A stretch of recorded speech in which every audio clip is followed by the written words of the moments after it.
Over the years, I've had a lot of different softboxes to diffuse the light I'm using.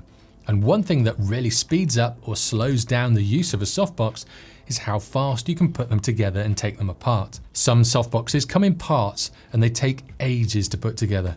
And also you need a fair bit of strength to actually get the final rods into place. I've even ripped the material on one softbox when I was pulling out one of these rods. Others are pretty much like umbrellas. And I'm not talking about those actual really cheap umbrella ones. I'm talking about the proper Bones mount ones with double diffusion and grids to really control and manipulate that light. Now the difference in time and effort to build these and take them apart is staggering. And I think it's worth going for the ones that have the quick setup over the ones that come in parts. Here's an example of one in parts compared to one that's an umbrella style of build.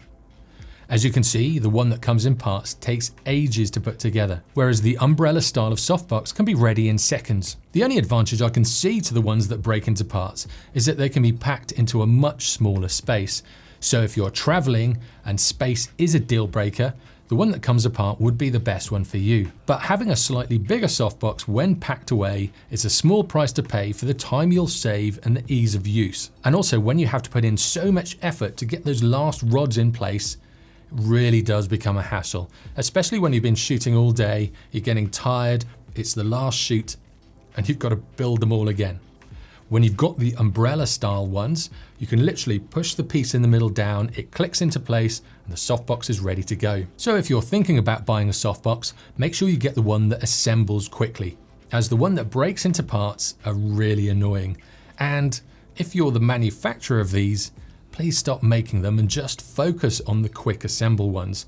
They make our lives as photographers and videographers a lot easier.